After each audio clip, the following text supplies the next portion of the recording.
Hey, Push the Run Nation. Dr. Dave here. I'm out on one of my last training runs of the week before my big 100K race this Saturday. The Hale Fat 100K. It's actually 65.2 miles, 4 laps of a 16.2 mile long trail or trails. Pretty flat course.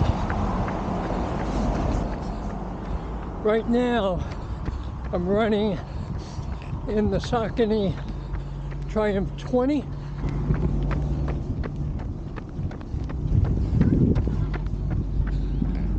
And after this run, I'll have 203 miles on these shoes. And these are almost like brand new. Very cushy, little firmness. It's not super soft, but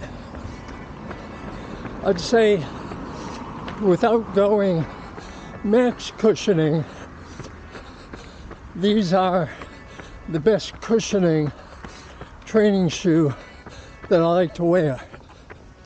But in this last week of training, I have 3 training runs I'll be doing, about 4.5, 5 miles. Today I'm actually doing 6, but slow pace, staying in my upper zone 2, low zone 3 heart rate zone to stay within my training parameters that I want to keep during my ultra. In my training strategies that I've been using as a researcher, I am all in to knowing my numbers and specifically what gear, hydration, and nutrition supplements or food I'm able to take in during races that'll help me boost my performance so I can go longer as fast as possible to finish the race in hopeful personal record time. It's all about knowing paces to run, whether you're going by heart rate or just mile or kilometer per minute, the shoes to wear, the right socks to wear, the right shorts, the right shirt, the right hydration vest, the right sunglasses, hat, arm sleeves, long sleeve shirt if you're wearing that, neck buff, hand gloves if you're wearing those, lotions, and anything else gear-wise that you need to try out in training first before you hit the race. Because the number one sin is trying something brand new that you haven't used in training, because that's just a recipe for disaster. So I am all about not just looking into my run training of how many miles to run each week during my training, but at what pace and what type of course, what type of elevation, road course, trail, paved trail, or dirt and gravel. Then it's moving on to my hydration, knowing what electrolyte is best for me to keep me from cramping. I've never had cramping issues during my training runs, but under race conditions, after about 20 miles, I can start to get cramps, mostly in my right thigh, inner thigh, or hamstring. But once I was put on to LMNT electrolyte powder and trying that in my last 50-kilometer race, I had 0 problems with cramps.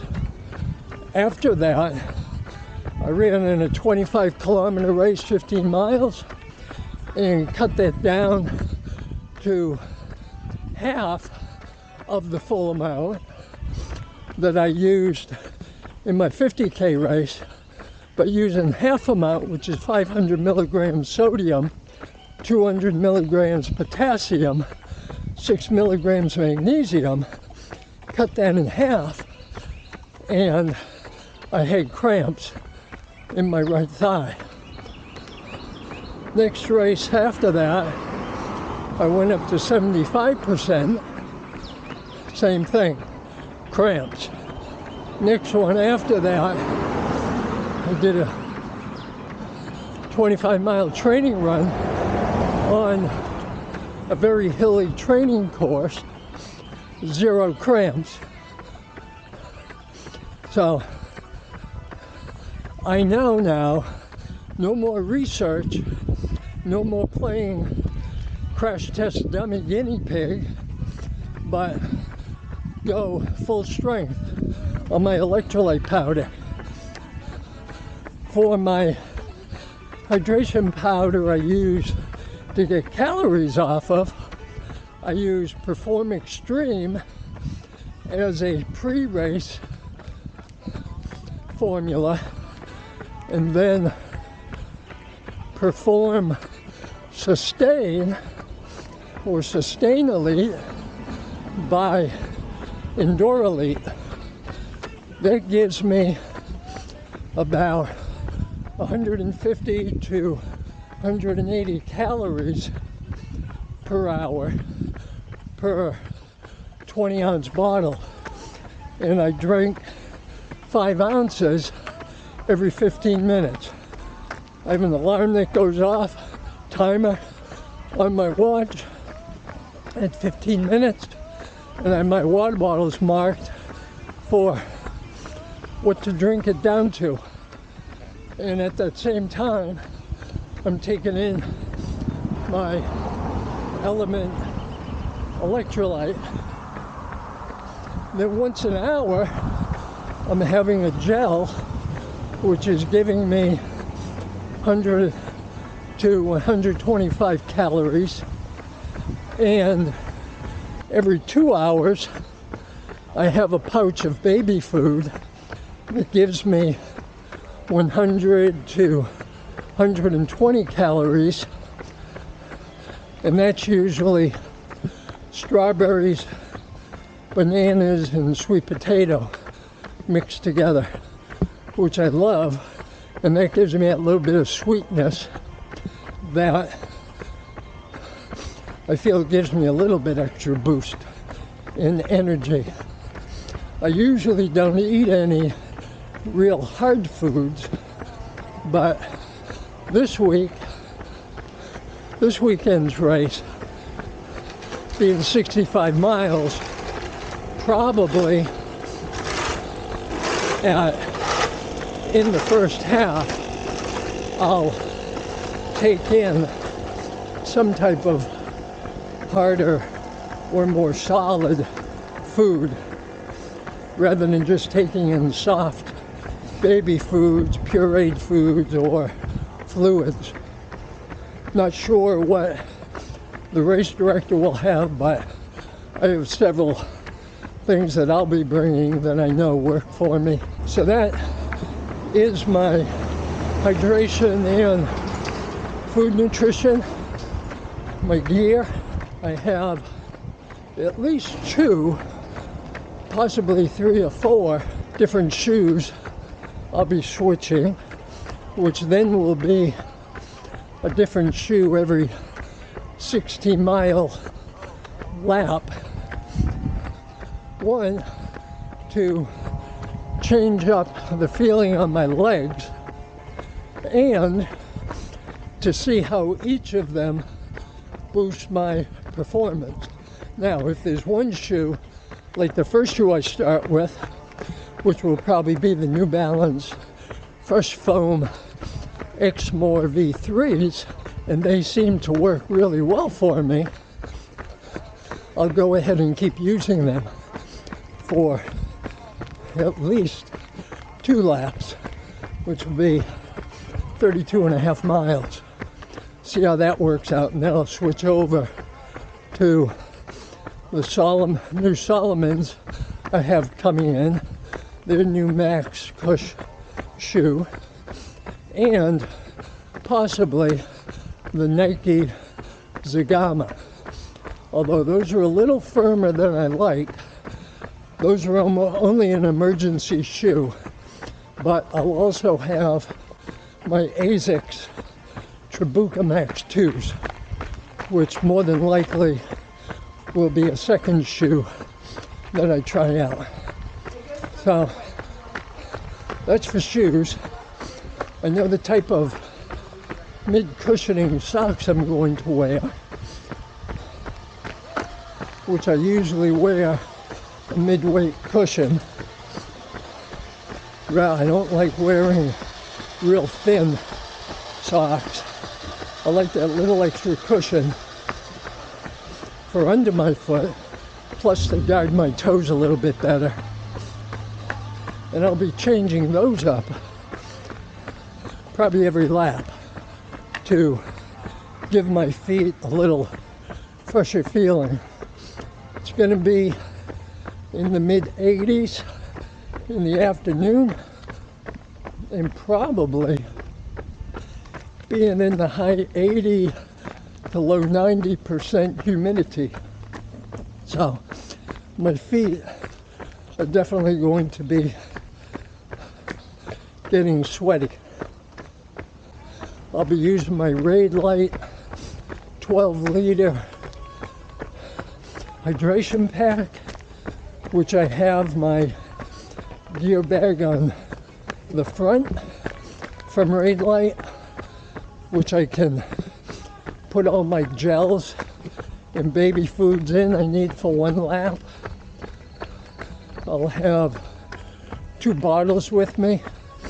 There's 3 aid stations on the course, the start and finish, and 2 others. So there will be a place to fill my bottles up every 5 to 6 miles. So I'll have additional powders in that pouch that I can top my bottles off with. I'll more than likely have 1 bottle with my Sustain Elite and LMNT and another plain water, just so I'm not taking in too much of the same thing.